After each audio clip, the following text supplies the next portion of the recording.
Okay, we're back. We're live. It's here on a Monday. We had a terrific Monday. We just did Gauri Kandakar out of Brussels, midnight in Europe.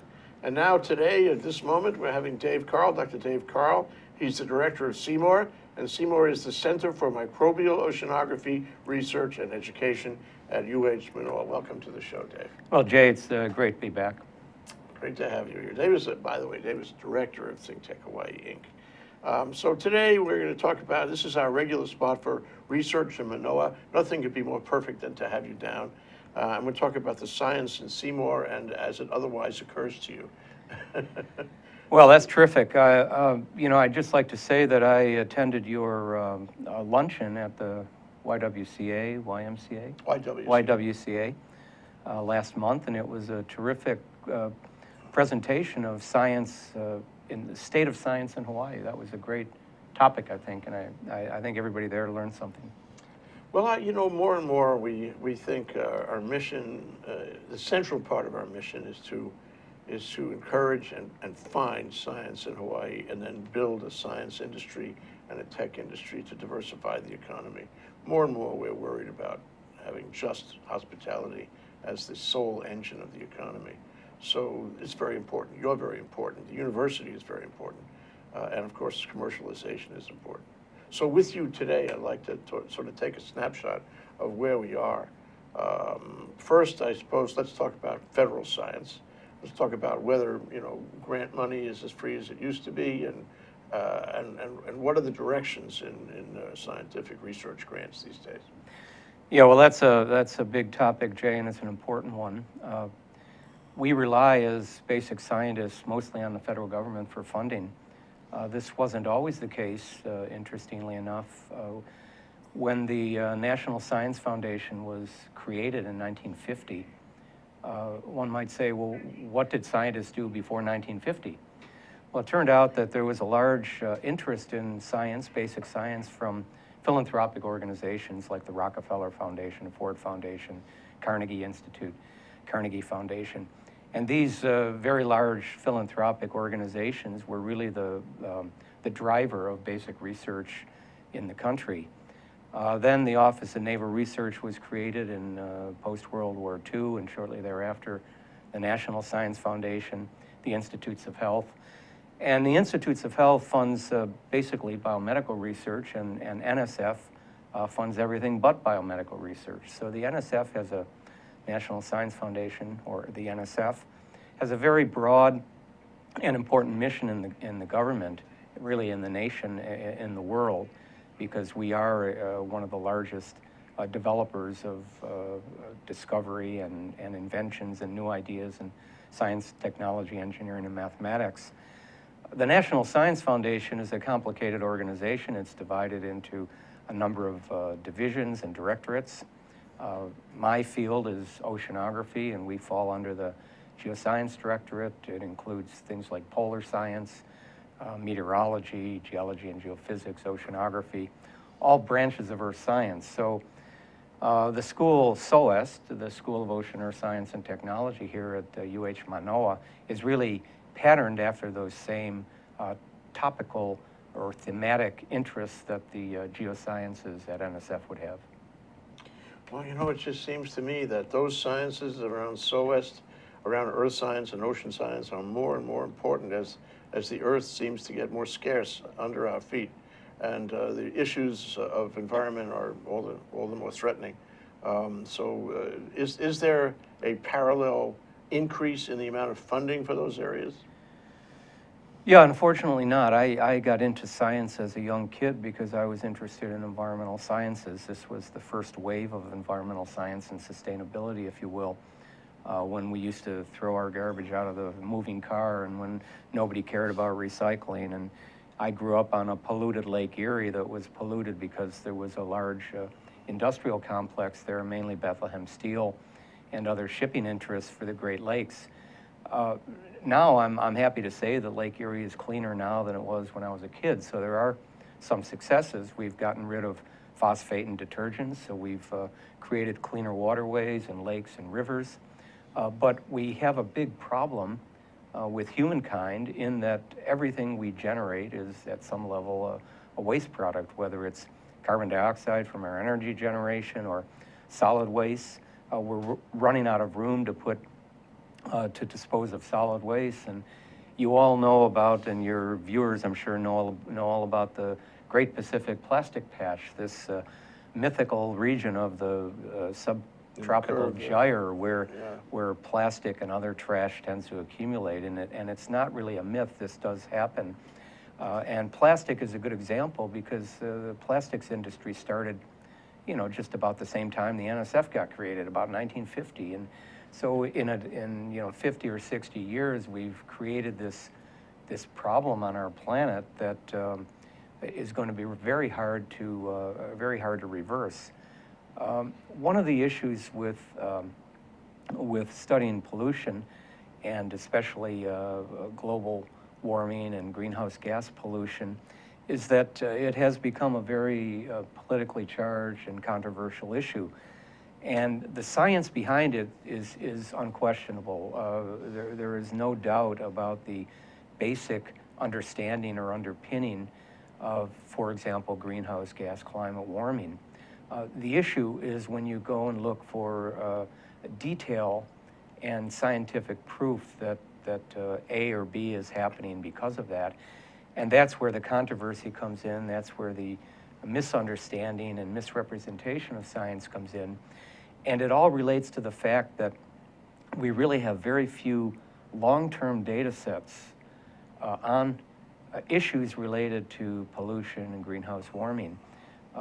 Oceanographers can go back into deep marine sediments and read the past like a book, and that can take you back 100 million years or so.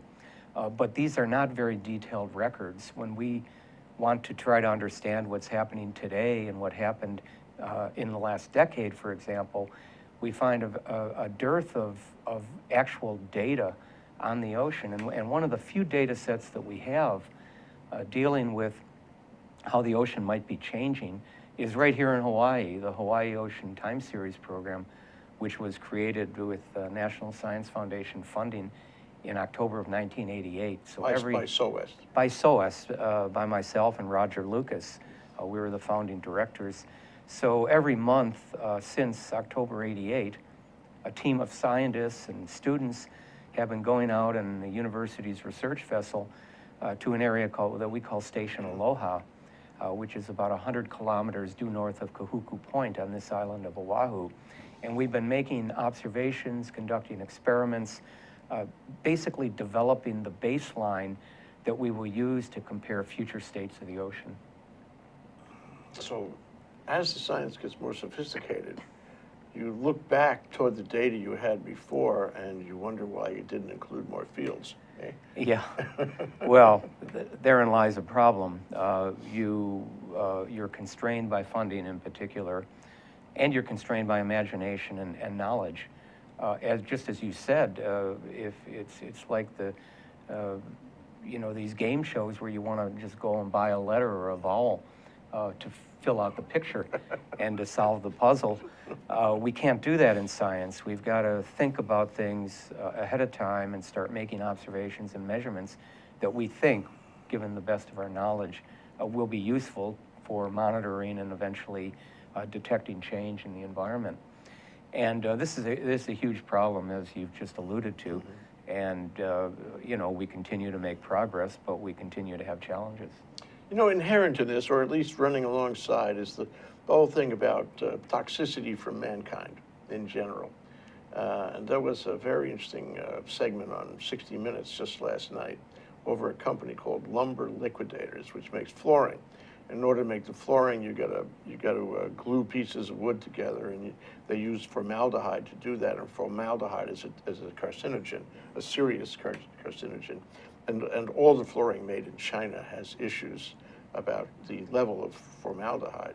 So on the one hand, you find that even the people in China know that they're putting too much toxic materials in the flooring, and the businessmen in America, they don't want to know. They can raise their net profit by 10% this way. And so you have the old dichotomy of clear science telling you there's a toxin involved, And then business saying, we don't really care much about that. We want to make that 10%.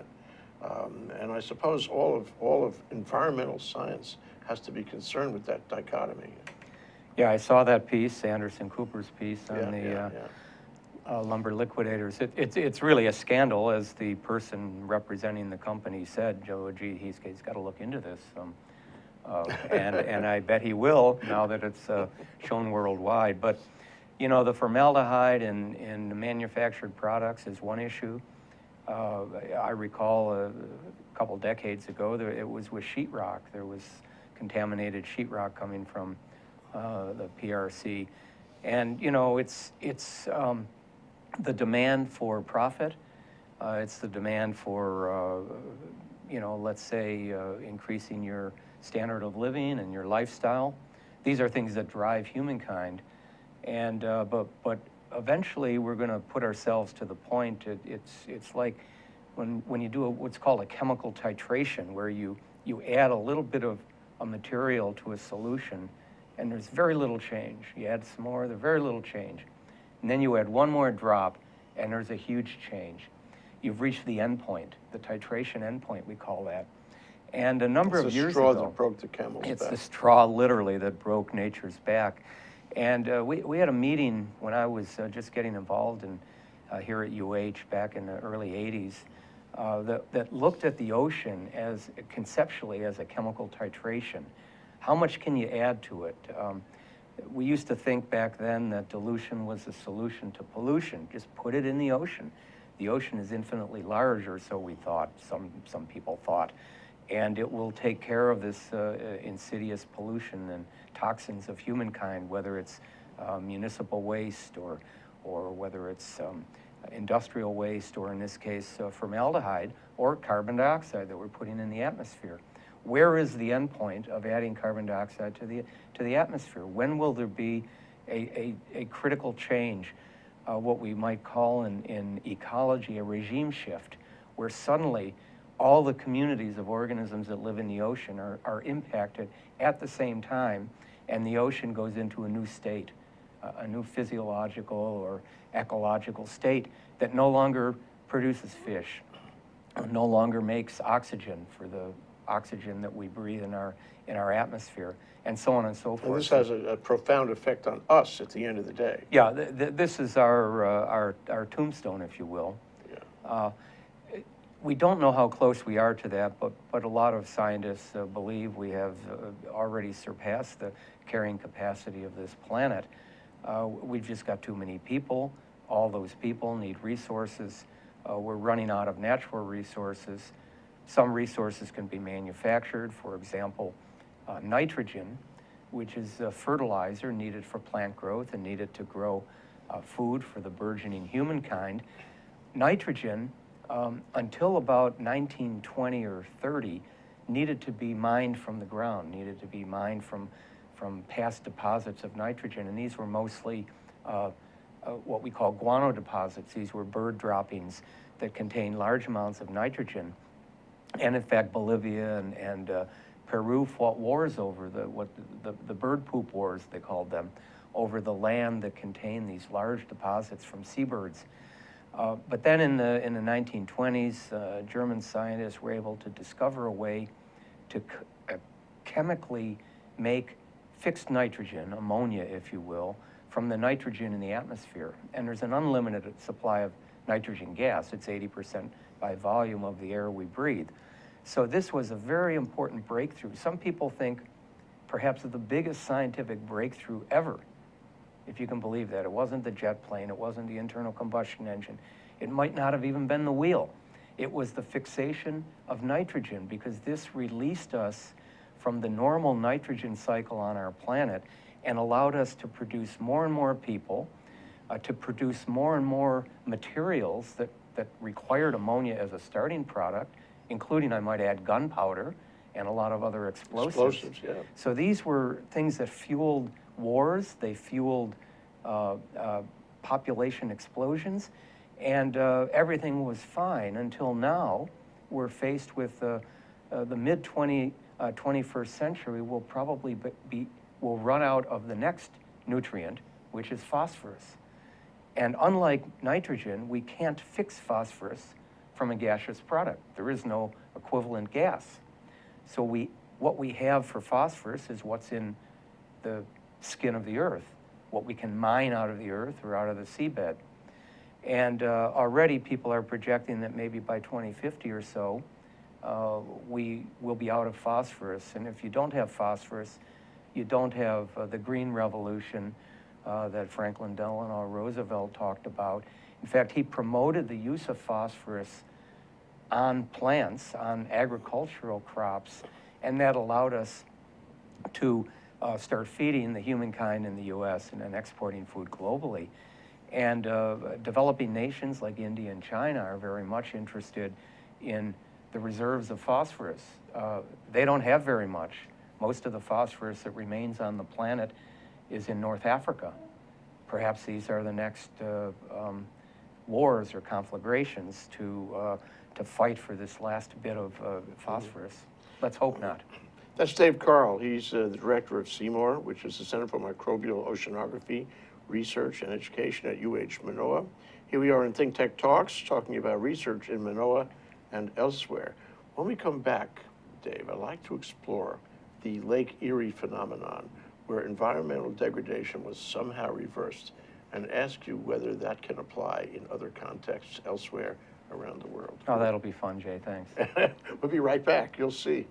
Hi, I'm your host on ThinkTech Asia, Bill Sharp. I look forward to you joining us each Monday between 4 and 5 o'clock when we film right here in our studio in downtown Honolulu.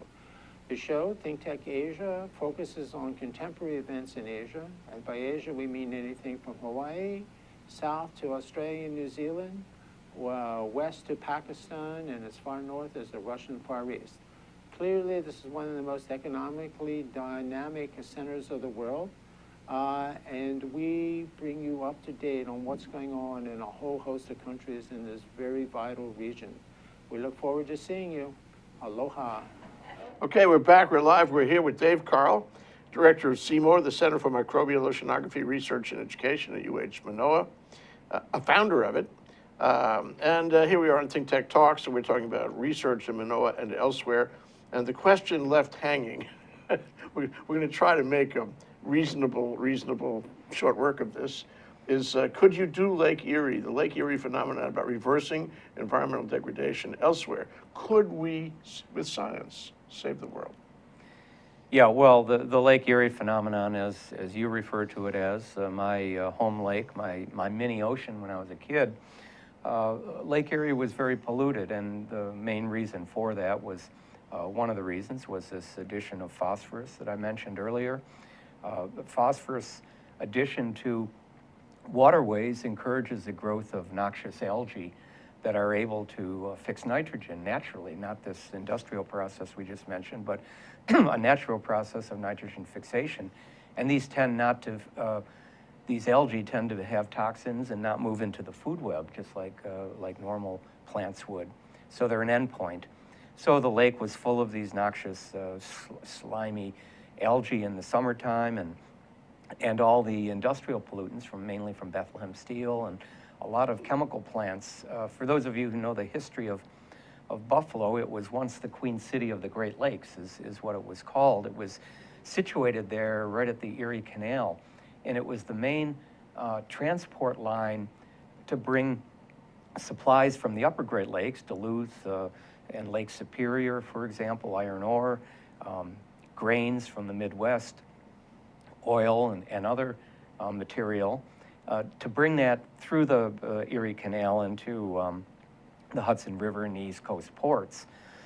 So it was a very important city, and it also had Niagara Falls. And Niagara Falls was the largest, at that time, and maybe still is, the largest hydroelectric plant. So we had unlimited amounts of cheap energy. And so a lot of the industry grew up around Buffalo, including the automobile industry and Bethlehem Steel, which used huge amounts of energy for smelting iron ore down into iron and steel.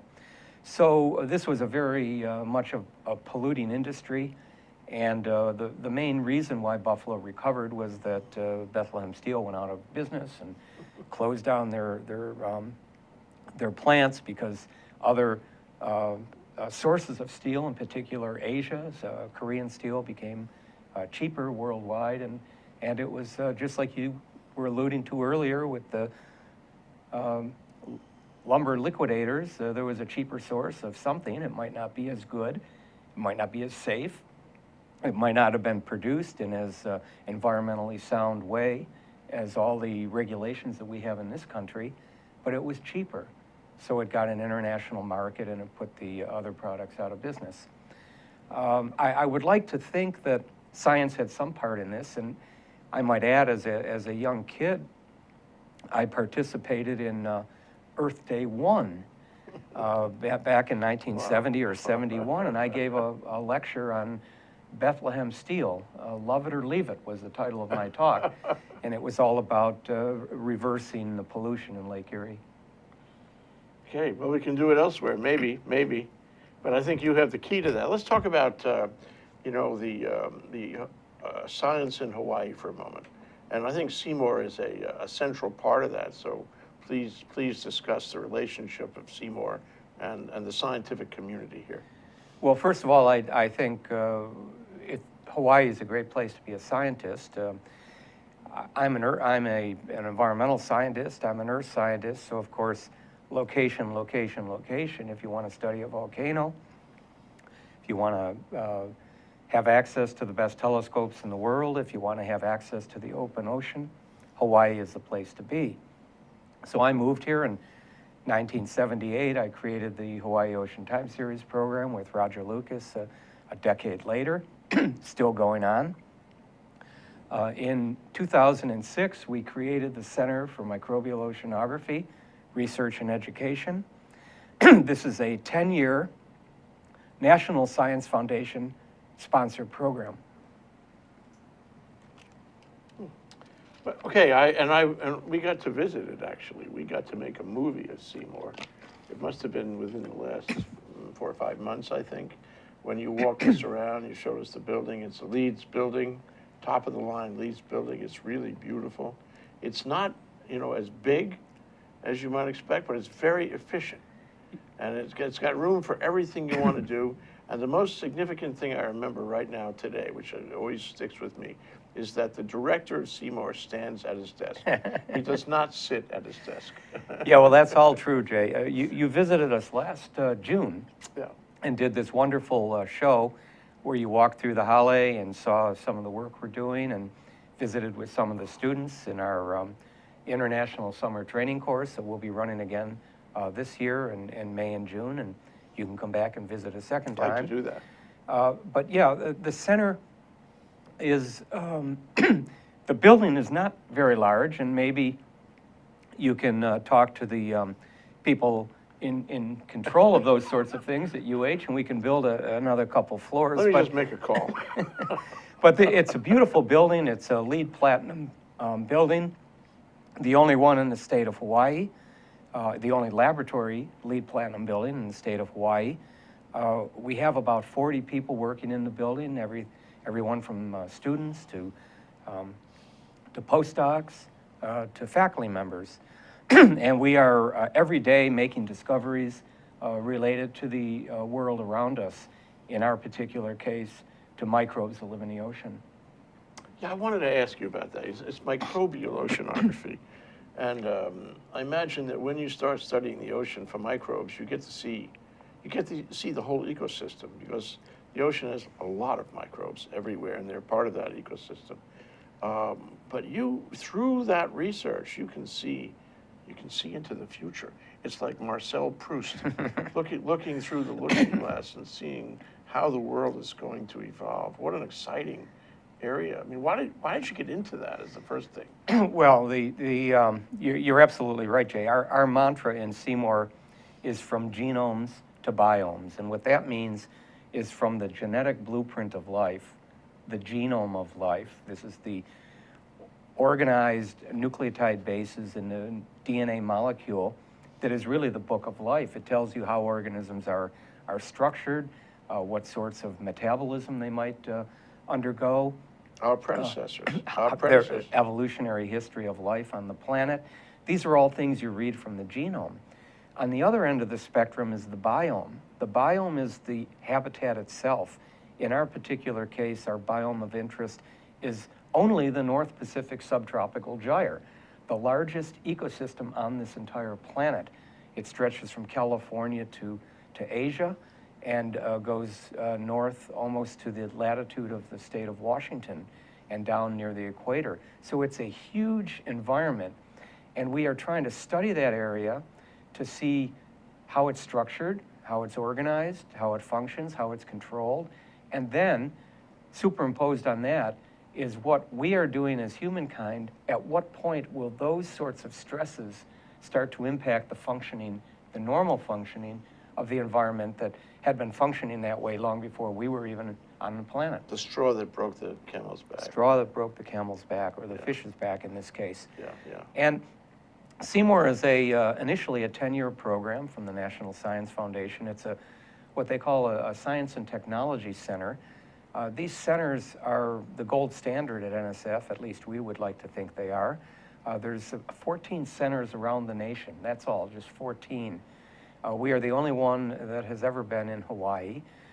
Centers are created when there is a scientific challenge that's much too large for any one investigator to tackle, or even a small group of investigators. So CMORE is developed around partnerships.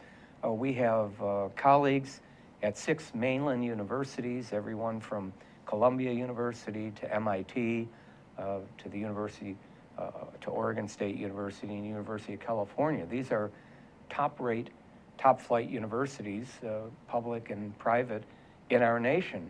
And these people all come to Hawaii because this is the place to do microbial oceanography. Can you give us an example of a research project happening in CMORE? Yeah, well, one of the things that we're very interested in CMORE is to try to understand how much energy enters the ocean. Now, you might think a priori, well, that's a pretty simple thing to do. Most of the energy that drives life is coming from the sun. We can measure solar energy very accurately. But what we don't know is how much of the energy that strikes the surface of the ocean is actually absorbed by the photochemical reaction centers of life, of plants. So that's one thing we want to know. How much energy comes in? What happens after it's processed into organic matter? And one of our colleagues, indeed the co-director of CMORE, Ed DeLong, who I'm proud to say is now a faculty member at the University of Hawaii. Up until last year, he had been a full professor at MIT. You might have heard of that small university on the East Coast. Well, we were able to hire Ed to Hawaii, and Ed and I are running the center. About a decade ago, just at the start of CMORE, Ed discovered a new process in biology. It's a process whereby non-photosynthetic organisms, these are non-green plant organisms, are also able to absorb sunlight and use that energy to supplement their metabolism. We didn't know this. We didn't know this. And this is a remarkable discovery. It's like discovering a new continent on the Earth or something. I mean, it's that remarkable. So now we know that most of the organisms, 1 million per milliliter, 1 billion per liter. So every liter bottle of water, you'd have 1 billion microorganisms in the ocean. And almost every one of them is interacting with sunlight. And when you think about it, it makes sense. Sunlight is the ultimate source of biological energy, and we've had 4 billion years, the microbes have had 4 billion years to evolve to be fit on this planet. Well, it makes sense in retrospect that they would have, over evolutionary time, figured out multiple ways to absorb solar energy and to use that in their metabolism. And right now, CMORE, one of the major challenges of CMORE, and in follow-on programs that we have just initiated, is to understand the total energy budget of the open ocean, which you think would have been solved 100 years ago, but it hasn't. Are you suggesting that the ocean, maybe this is a really simple answer and I'm sounding silly, but the ocean is a storage device for storing energy that we could draw from? It's an incredible idea, and yes, I am suggesting that. In fact, a lot of microbes in the ocean actually are motile. They move around, and they move from this perhaps solar energy collection.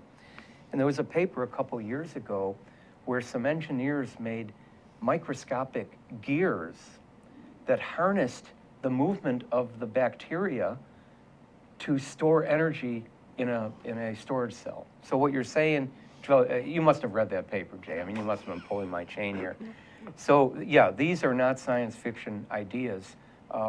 Once we figure out how microbes absorb energy and how they are, what the controls are on those processes, there's endless bounty to our imagination and to our engineering. And this is where I think the interface between science and engineering really fits in. At our luncheon a couple weeks ago, we had a debate about the state of science in Hawaii, and Peter Crouch was there, the Dean of Engineering School, and Peter made this comment about the subtle difference between science and engineering. There actually is a spectrum. Some people see no difference. Other people think these are different species, the scientists and the engineers.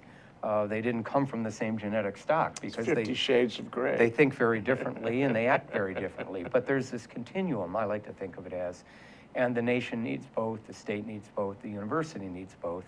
And I think all engineers should have some scientific training, and all scientists should have some engineering training. That's Dave Karl. He's the director of CMORE, which is the Center for Microbial Oceanography Research and Education at UH Manoa. We're talking about research in Manoa and elsewhere. We're talking about the science in CMORE and elsewhere. We'll be right back after this break to talk about whether and to what extent you can commercialize what Dave is doing. We'll be right back. Hi, my name is Andrew Howard. I'm an astronomer at the Institute for Astronomy at the University of Hawaii up in Manoa. I'd like to tell you about the annual open house that we're having. This year, it is on April 6th, 11 to 4 p.m. It's an all ages event, kids, grown-ups, even people in between, everyone is welcome. We have a lot of really fun activities. You get to meet astronomers, look at yourself in an infrared camera, play with Legos, make robots, look at videos. You can even some of the kids like to make comets out of gravel and snow. Even adults like to do that too. You'll be able to look at the sun with a solar camera safely. It's really a great activity. We do this every year in April, and I hope to see you this year. Thanks.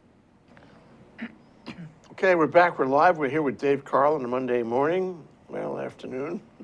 He's the director of CMORE, which is Center for Microbial Oceanography Research and Education, right near the East-West Center, up East-West Center Road on the east side of UH Manoa. And we're talking about science at CMORE and in Hawaii. So, you know, since the days of George Ariyoshi, there's been, a public policy to support the development of science, not only in the university, but as an industry and technology as an industry to diversify from the hospitality industry. And it hasn't gotten as far as we want. But the key to building it, I guess, is commercialization. And commercialization is an art form all in itself. And as you talk about this basic science, Dave, I wonder how you can commercialize what Dave Karl is doing. How do you do that? Well, your point is well taken, Jay. The science as an industry in Hawaii, for example, I think has two fundamentally different components. One is the commercialization component that you're speaking to, inventions, spin-offs, startup companies, intellectual property, and perhaps manufacturing. So these are very important things that the university is in critical need of and paying close attention to, I might add. The other part of it is basic research as an industry, as a feeder for the economy. And I know there have been studies done by UHERO and others about what the total wealth or the total impact of basic research at the university, for example, is. Last year, the university was able to attract something around $350 million from extramural support. Now, that extramural support mostly is government support. Some of it from NSF, the Office of Naval Research, Department of Energy, Department of Transportation. These are grants and contracts that the hardworking faculty go out and attract based on, usually on very competitive basis. For example, in my division at the National Science Foundation, about 1 out of 10 grant applications are approved. So you've got to write 10 to get 1. Yeah. If you need 3 or 4, you've got to write 30 or 40. And that's because the money is more scarce The money now. is a lot more scarce. But the money, the total amount that UH has brought in has stayed pretty much constant. It even has gone up in spite of that, which means that individuals are working harder and harder and harder to get the same amount of money. But this money comes in and circulates through the economy. Most of it is spent locally. It's spent on salaries of staff and technicians. It's spent to buy materials and to purchase services. And it circulates in the economy and is a small industry in and of itself, maybe a moderate industry in and of itself. $350 million, by the time you spin that money around a few times, it becomes a huge impact on our economy. I might add that it's also a clean industry. It's a high-tech industry. It's a high-paid industry, high-wage industry. And, you know, we were talking earlier about pollution. I'd say it's a non-polluting industry. It's an industry based on people and intellect. So I think that's the kind of thing that you know, Hawaii should try to promote. And when President Greenwood started her Hawaii initiative, innovation initiative, the target was to raise that $350 million a year to about $1 billion a year. And this was patterned after the University of California, San Diego, which had a pretty much of a peer institution, a motif to the University of Hawaii. We're both public universities of about the same size, in cities of about the same size. So, and that's a huge success story. I mean, maybe we'll never get to be a UCSD, but we can strive for that. And I think we have the potential. In many areas, we're better than UCSD. One thing they have is a huge teaching hospital, which we don't have, and that probably brings in maybe 1/3 to 1/4 of the total amount that UCSD gets out of their $1 billion a year. So when you do your research here,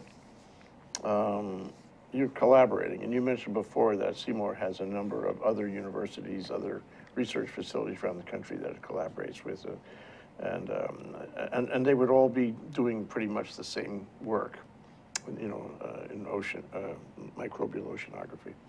But you have the National Academy of Science. You're a member of that, which is a very prestigious position. What can the National Academy of Science do for you to take you, you know, beyond ordinary collaboration?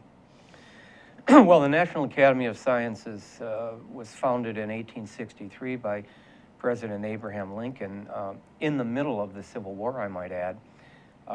He must have had other things on his mind, but he realized he must have been had great forethought, because he realized that eventually the nation would need scientists. We call on scientists to give advice to the nation, and that's really what the National Academy of Sciences does. It's an independent organization. It doesn't get any government funding.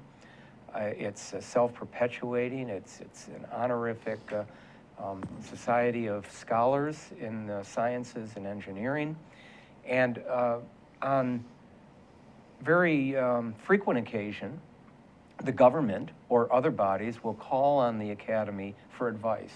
So that's its whole purpose for existing. And in my field, the National Science Foundation has just recently called on the Academy for advice on the next decade in oceanography. And they commissioned a decade-long study, or a study to project what would be the important challenges and funding opportunities for the next decade. And that report was just released less than a month ago, to great fanfare, I might add. There's been webinars, and we had a seminar last week up on the campus by Margot Edwards, who was one of the authors of that report. And it's a way of for us to periodically look at the future, to try to help raise support and awareness of the field. And there are certainly, I can get the report link and maybe you could put it on the ThinkTech website, because I think your viewers would really like to see what the major challenges are of our field, and maybe get behind the field with, by writing to your congressperson or representative to tell them to support the NSF budget. And really it's a grassroots way of promoting our own well-being and the future of our planet. Well, surely, and this is an important center for it, and not only in the title of your center, but as a center in the world of research. I mean, you have this really beautiful facility, and you have students who come from all over the world, right? In various sort of short-form courses and research projects. And when I was there last time, I met some of them. That's a tremendous program, and it makes Hawaii even more a center of this kind of research. Yeah, the center's name includes both research and education. The research is discovery-based, basic research on microbes in the sea. The education is preparing the next generation of leaders and promoting an educated public. I used to teach high school, and when I did that, I also taught night school for returning adult education. And I really think that everybody deserves to have an education and deserves to be educated about things they're asked to comment on and ultimately vote on in the voting booth. So without the proper knowledge and guidance and information available to them, we'll never really get public policy correct. So it all starts with education, and in this case with science education. We need more scientists in a complex, developing world. So I would encourage all the younger viewers to think about a career in science. Yeah. You also mentioned a little while ago about, we talked about the gathering data. And it occurs to me that gathering data is no longer in a silo at a given single location. Gathering data is a worldwide collaboration. I don't mean just the US, I mean worldwide. And that you share your data and they share their data with you. And there's a kind of openness. Am I right in my assumption that there's a dynamic happening on that? That you're more willing now to share your data and they are more willing now to share their data. And if I am doing a research project in any of these schools, I won't have any trouble getting really meaningful data from any place. Am I right? Yeah, this is a very important point that you're raising, Jay. And the field of oceanography has a long tradition of sharing data, because a lot of our work is done in collaboration with other scientists, and it has to do with going out to sea and sharing access to the sea. And one person might be looking at the physics of the ocean, another person the chemistry of the ocean, and in my case, the microbiology of the ocean. We need the physics, we need the chemistry. So people inherently are data sharing, and this is, as I said, is a long tradition in oceanography. It is not a tradition in some fields where information is intellectual property and it's not to be shared. But the National Science Foundation is coming around to making foundation-wide reporting structures and obligations, and I think that's a good thing. I think people do want to share data and they want to collaborate. And I think in some fields like high energy physics, collaboration is a thing that has always been with them.